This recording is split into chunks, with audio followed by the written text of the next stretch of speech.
Assalamualaikum warahmatullahi wabarakatuh.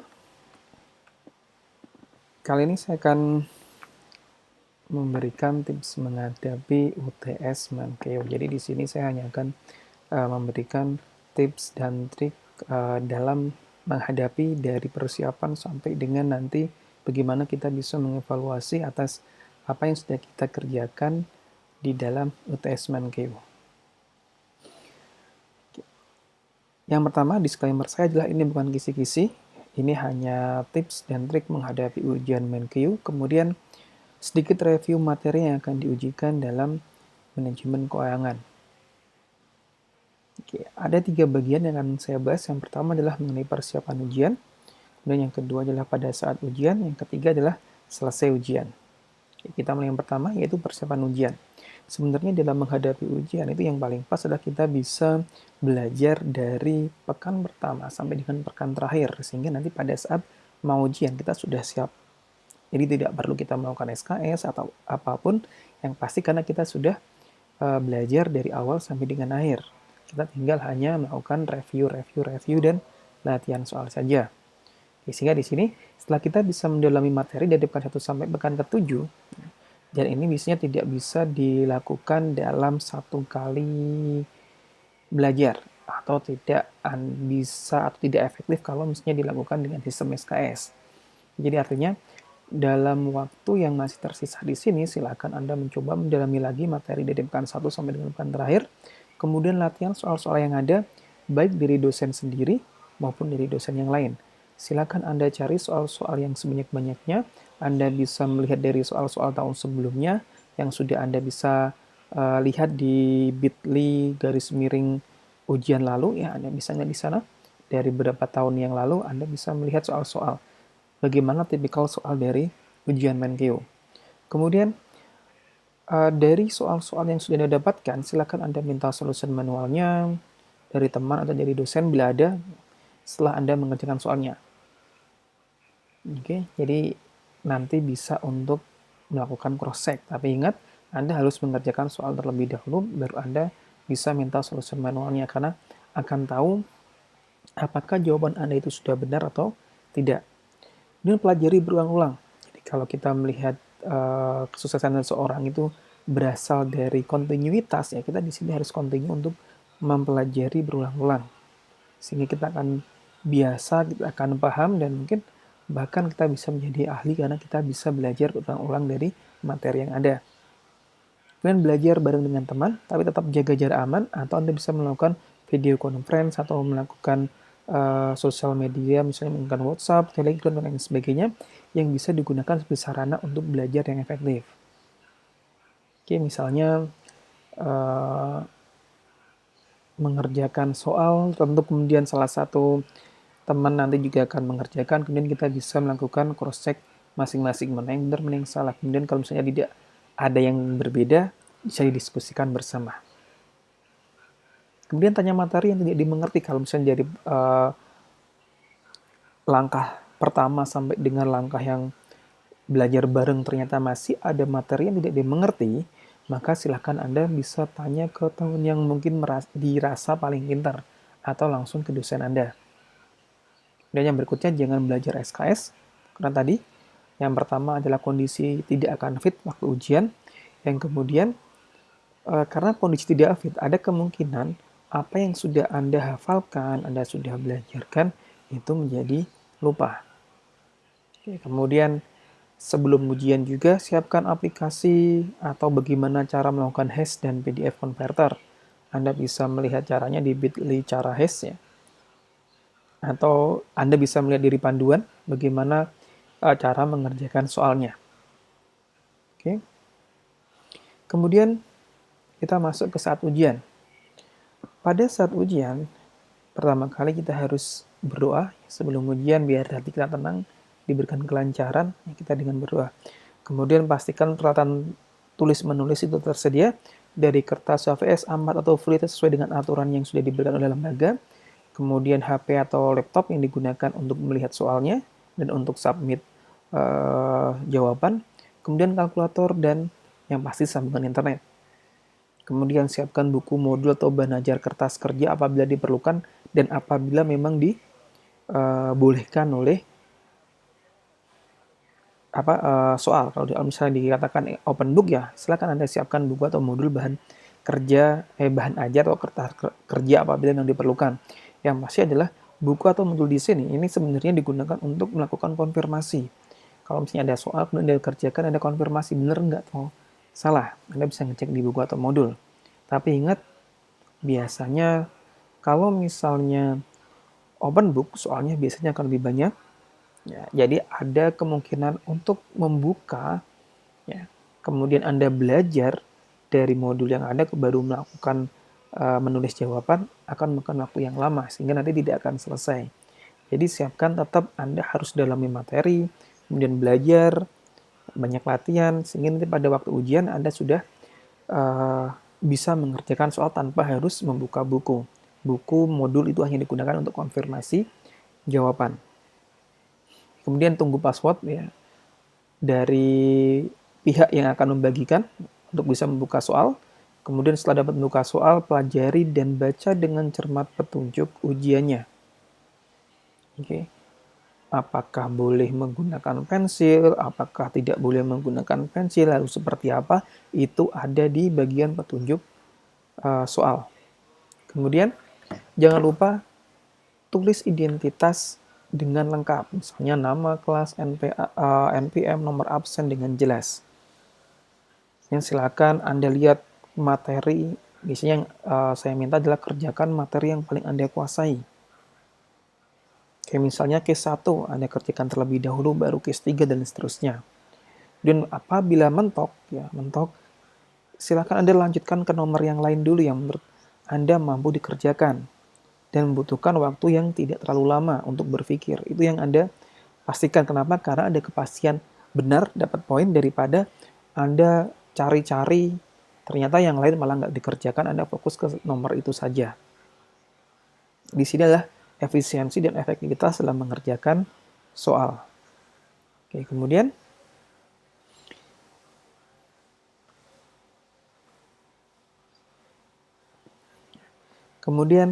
tulislah dengan jelas dan rapi agar dosen penilai itu tidak salah mengoreksi.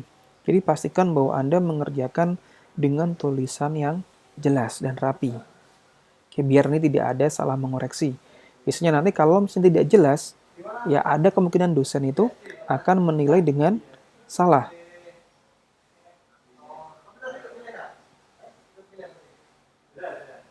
Oke, kemudian apabila nanti ada diperbolehkan atau tidak diperbolehkan untuk mengacak nomor, ya Anda harus perhatikan di sana.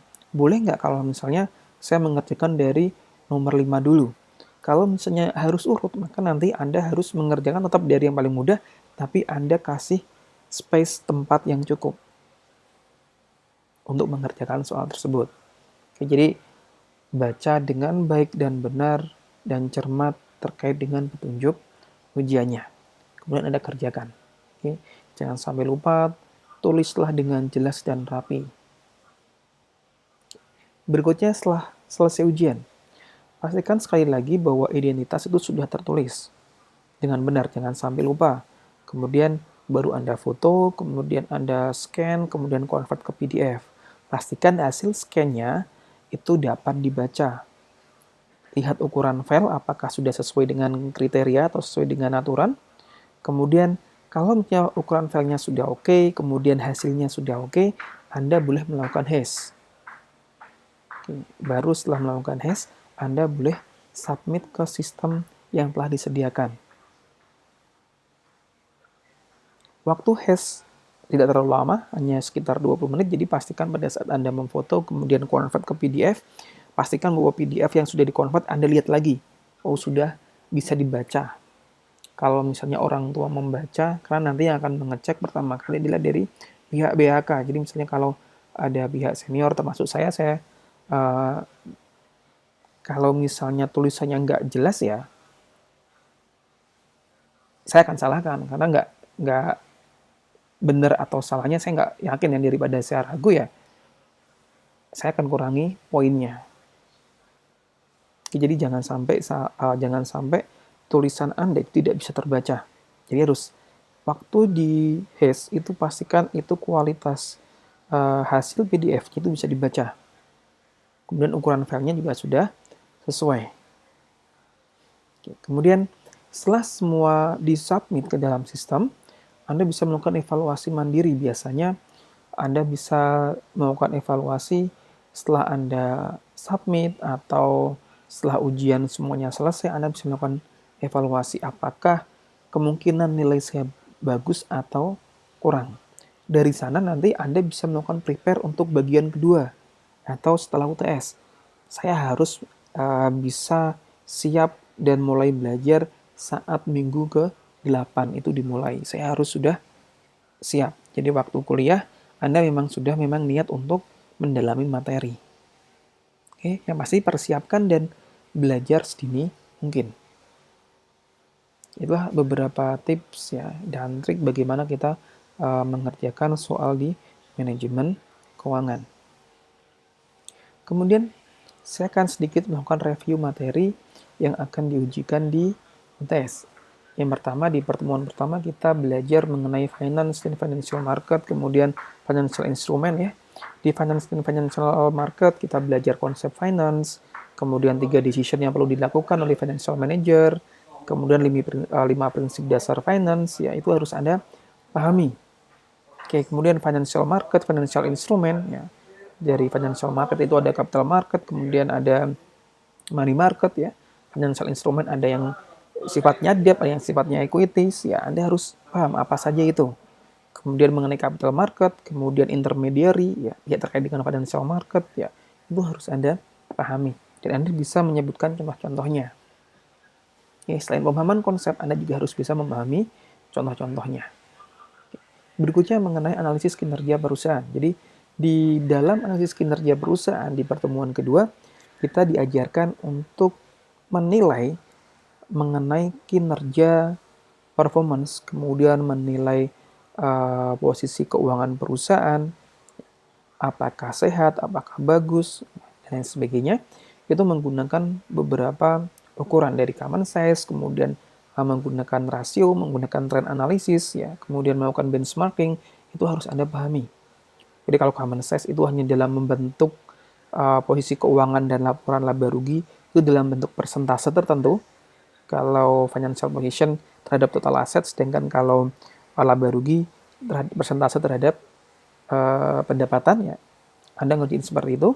Kemudian Anda tidak bisa menentukan baik atau buruk ya tanpa kalau kita bisa melihat dari trennya, tanpa kita melihat dari benchmarknya, termasuk juga dengan rasio. Silakan Anda pahami 5 jenis rasionya, kemudian contoh dari masing-masing rasio tadi, likuiditasnya seperti apa, profitabilitasnya seperti apa, capital market value-nya seperti apa, efisiensinya seperti apa, itu harus Anda pahami dan Anda bisa mencontohkan bagaimana untuk mengukur hal-hal tersebut. Kemudian benchmarking, bagaimana Anda mencari benchmarking? Apakah menggunakan kompetitor, apakah menggunakan average industri, Anda harus pahami di sana. Kemudian di pertemuan yang ketiga, kita belajar mengenai time value of money. Di time value of money kita ada basic dan ada yang anuitas. Yang basic Anda belajar present dan future value, kemudian di konsep interest yang pertama kali harus Anda pahami, baik untuk simple maupun compound.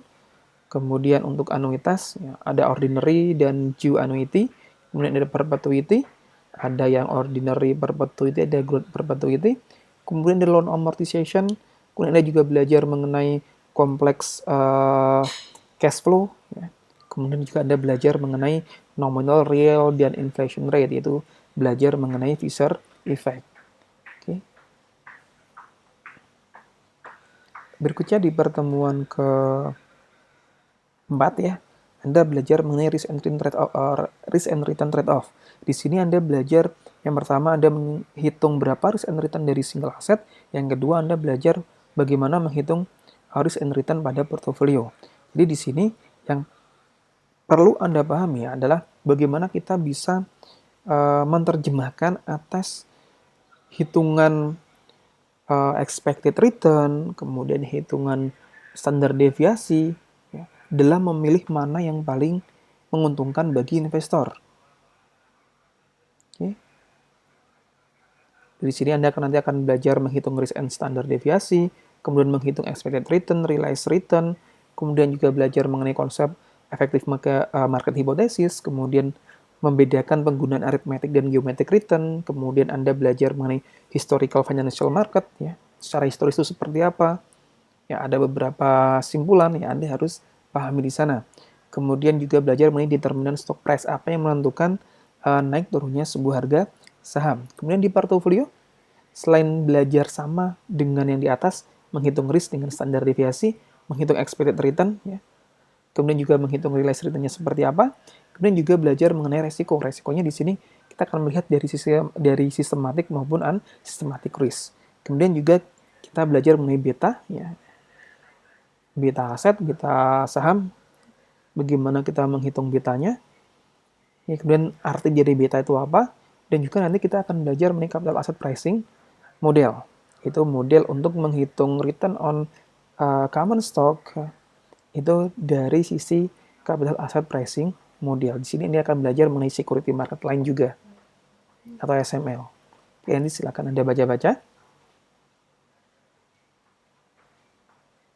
Kemudian yang berikutnya yaitu mengenai bond valuation. Ya, di sini bond valuation atau debt valuation sebenarnya di dalam materi tersebut Anda harus menguasai mengenai jenis debt, kemudian mengenai jenis debt, kemudian features dari bond, kemudian bagaimana kita bisa menghitung value of bond, kemudian juga kita bisa menghitung yield to maturity dari bond tersebut menggunakan interpolasi ataupun menggunakan yield curve. Bagaimana kita bisa menentukan ITM-nya. Kemudian Anda juga paham bagaimana hubungan inti dari bond, dari sisi timingnya, dari sisi diskon dan preminya, kemudian dari sisi time to jatuh temponya, ya, time to maturity-nya, ya, Anda harus paham bagaimana hubungannya terhadap bond value-nya. Kemudian juga yang terakhir mengenai determinan interest rate, apakah hanya inflasi, hanyakah real rate saja, ataukah ada yang lain, misalnya ada liquid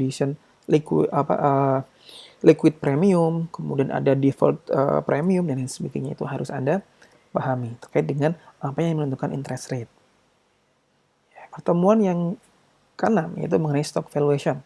Kalau di sini selain kita belajar mengenai karakteristik dari stok, kemudian jenis stok, Anda juga harus paham bagaimana menghitung value dari common stock maupun value dari preferred stock. Oke, Anda bisa menggunakan dividend yield model, Anda bisa menggunakan dividend constant model, Anda bisa melihat dari multiple PER atau price earning ratio, Anda belajar mengenai appropriate, kemudian belajar mengenai forward pair, Anda belajar mengenai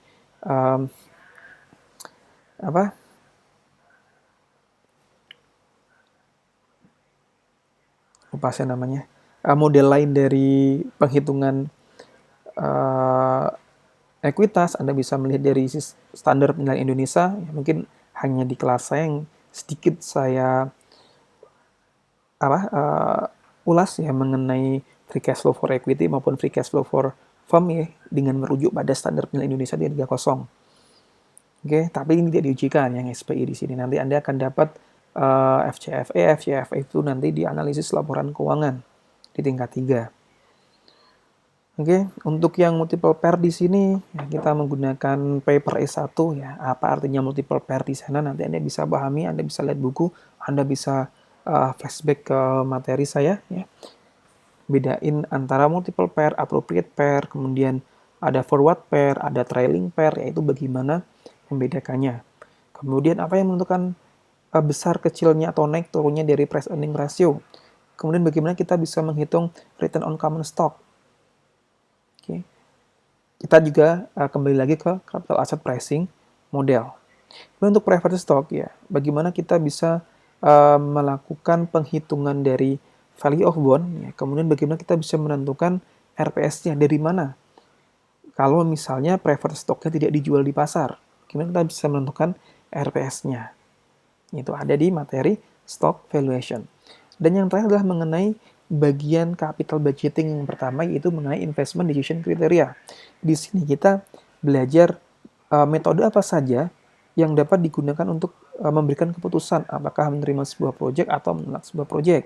Ada 6 metode, Ada net present value, ada profitability index, ada payback period, ada discounted payback period, ada internal rate of return, dan juga ada modified internal rate of return. Dari metode di sini, nanti kita bisa mengaplikasikannya terkait dengan jenis project. Ada enhanced revenue, cost reduction, ada mandatory. Kemudian kecuali mandatory kan dia wajib, ya, tidak boleh menolak. Tapi kalau yang enhanced revenue maupun cost reduction di sini kita masih bisa memilih. Boleh nolak, boleh enggak. Sedangkan bagaimana kalau kita menghadapi ada independent project, ada mutually exclusive. Bagaimana kita bisa memilih di antara mereka. Kalau misalnya kita juga belajar ada EAC, ya, ada EAR. Kapan kita menggunakan EAC, kapan kita menggunakan EAR, ya. Kemudian kapan kita menggunakan capital rationing, apakah itu capital rationing. Kemudian bagaimana kita menentukan keputusan setelah ada EAC, ada EAR, kemudian ada juga capital rationing. Bagaimana penggunaan mereka di situ. Oke, ini adalah beberapa subtopik dan materi itu yang akan masuk ke dalam UTS. Jadi silakan Anda bisa baca-baca lagi, kemudian mencari informasi, saling bertukar materi dengan dosen-dosen yang lain. Kemudian banyak latihan, ada beberapa soal dari dosen-dosen yang lain juga bisa Anda kerjakan, kemudian Anda bisa melihat dari